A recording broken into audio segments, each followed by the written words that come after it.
Salut! Alors si tu ne me connais pas, je vais me présenter. Je m'appelle Amélie et je suis ravie de t'avoir avec moi dans cette vidéo. Je suis la fondatrice de Les Géniales et mon travail consiste à accompagner des femmes qui, peut-être comme toi, ont du mal à trouver leur place dans le monde du travail. Je les accompagne à travailler leur confiance en elles, à exploiter leur potentiel et à travailler leur état d'esprit pour qu'elles puissent enfin se lancer dans une reconversion qui va être plus alignée avec leurs envies et avec leurs valeurs. Ce dont on va parler aujourd'hui dans cette petite vidéo, c'est de comment changer une situation qui t'empêche de te reconvertir. Chose qui est assez courante et qui est vraiment au cœur de du métier que je fais aujourd'hui. On va donc aborder trois étapes qui te permettront très concrètement de changer soit une attitude, soit une pensée que tu auras réussi à repérer et qui te bloque plus qu'autre chose pour que tu puisses à la place mettre en place des actions concrètes qui t'aideront à avancer et qui t'aideront à avoir plus confiance en toi. Alors cette vidéo, c'est un peu la suite logique de la vidéo que j'avais déjà faite la semaine dernière. Si tu ne l'as pas vue, je vais te la mettre dans les commentaires pour que tu puisses du coup avoir vraiment le fil, puisque la vidéo précédente parlait de comment justement repérer ces fameux comportements d'autosabotage, et donc là, c'est comment les transformer. N'hésite pas aussi à partager cette vidéo avec une femme de ton entourage si tu sais qu'elle est aussi, qu'elle cherche aussi à se reconvertir et qu'elle se sent peut-être aussi un peu seule et qu'elle manque de soutien. Voilà, c'est une petite vidéo qui peut l'aider à vraiment avancer. Et puis si tu le fais, je te partagerai un bonus, une méthode supplémentaire pour pouvoir gérer les relations avec ton entourage quand tu leur parles de tes envies de reconversion. Alors, on va commencer. Euh, et pour illustrer un petit peu ce comment changer de comportement de sabotage, j'avais envie de prendre un exemple perso, puisque je parle vraiment de mon expérience personnelle pour tirer les apprentissages et ensuite vraiment te les transmettre. Je faisais quelque chose avant qui avait l'air qui partait d'une bonne intention en fait, et qui au final fragilisait énormément ma confiance en moi. En fait, j'adore apprendre de nouvelles choses et surtout, j'adore partager les découvertes que je fais, comme par exemple dans cette vidéo. Avant, dès que voilà, je découvrais quelque chose de nouveau, qu'il y avait une avancée quelconque par rapport à mon projet de reconversion dans l'orientation professionnelle, j'allais voir mon entourage et voilà, j'étais super enthousiaste, j'avais la pêche et je leur disais «Ah mais ça, tu sais, c'est trop stylé parce que machin, truc». Et ce que je récoltais, la très grande majorité du temps, c'était soit de l'indifférence, heu, soit peut-être même de l'incompréhension. Et en fait, du coup, moi, j'étais forcément, j'étais déçue de ces réactions-là. J'étais aussi déçue d'avoir pris l'initiative d'en parler à mes proches. Et à terme, je pouvais même être déçue de mon avancée, alors que quelques minutes avant, j'étais super enthousiaste à l'idée de partager ma découverte, mon apprentissage. Ça m'a pris vraiment, c'est quelque chose que je faisais depuis très très longtemps, plusieurs mois, plusieurs années. Et il n'y a pas si longtemps que ça, il y a on va dire quelques mois, j'ai enfin réussi à me rendre compte que, en fait, ça c'était un comportement d'autosabotage. Certes, ça partait d'une bonne intention, de transmettre, de partager, voilà, de l'enthousiasme, mais au final, encore une fois, ça fragilisait ma confiance en moi et donc forcément ma motivation à mettre en place des actions concrètes pour me reconvertir et donc à terme ma reconversion tout court. Donc j'ai fini par appliquer tout simplement les trois étapes que je vais te détailler juste après.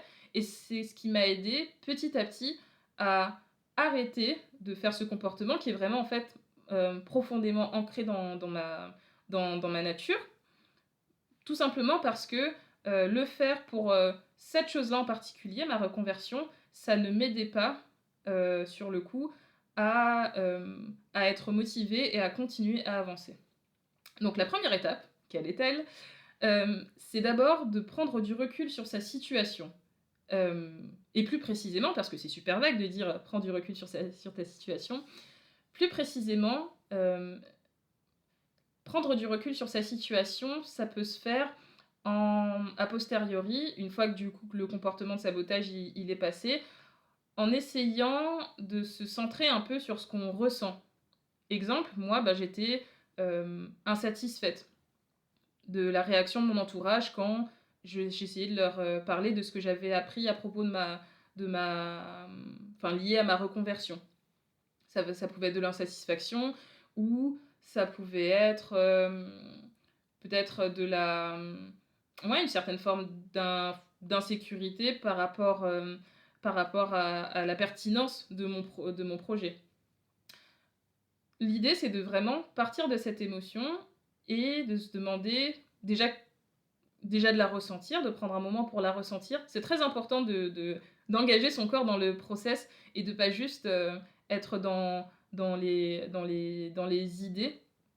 Donc prendre le temps de vraiment ressentir ce qui se passe physiquement quand, tu as ce comportement de sabotage et puis se demander ensuite qu'est-ce que c'est que cette émotion? Est-ce que c'est de la déception? Est-ce que c'est de la colère? Est-ce que c'est de la tristesse? Et ensuite seulement se demander, ben, pourquoi est-ce que je suis en colère? Pourquoi est-ce que je suis triste? Pourquoi est-ce que je suis déçue par ce qui se passe? Ça permet en fait de prendre, du recul sur quelque chose que parfois à chaud, on on se prend vraiment ça en pleine figure parce que c'est important je comprends, c'est important pour toi de te reconvertir, de le faire bien et de le faire dans quelque chose d'ambitieux. Donc souvent quand on s'auto-sabote et que le résultat est pas, celui qu'on veut, on a des émotions qui sont assez fortes et et qui peuvent être assez pénibles à vivre. Donc plus tard, ça peut être intéressant, ben, de les analyser et de se demander, pourquoi est-ce qu'on se sent comme ça? C'est la première étape. La seconde étape, ça va être, et là, c'est vraiment très important de reprendre ses responsabilités. Quand je dis reprendre ses responsabilités, pareil, si on reste sur l'exemple de l'entourage, qui est quelque chose qui est assez fréquent, qui arrive fréquemment, même si l'entourage, on peut lui reprocher de ne pas être assez ouvert d'esprit et de pas assez te soutenir, par exemple, dans tes envies de reconversion, il y a forcément la responsabilité dans un conflit, elle est toujours partagée. C'est jamais la faute d'une seule personne. Ça peut potentiellement être un peu plus la faute d'une personne, mais l'autre personne en face a toujours, une part de responsabilité qu'elle doit se réapproprier pour pouvoir justement transformer la situation et éviter qu'elle se reproduise.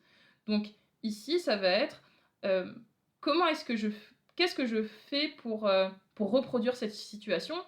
Pourquoi est-ce que je reproduis cette situation?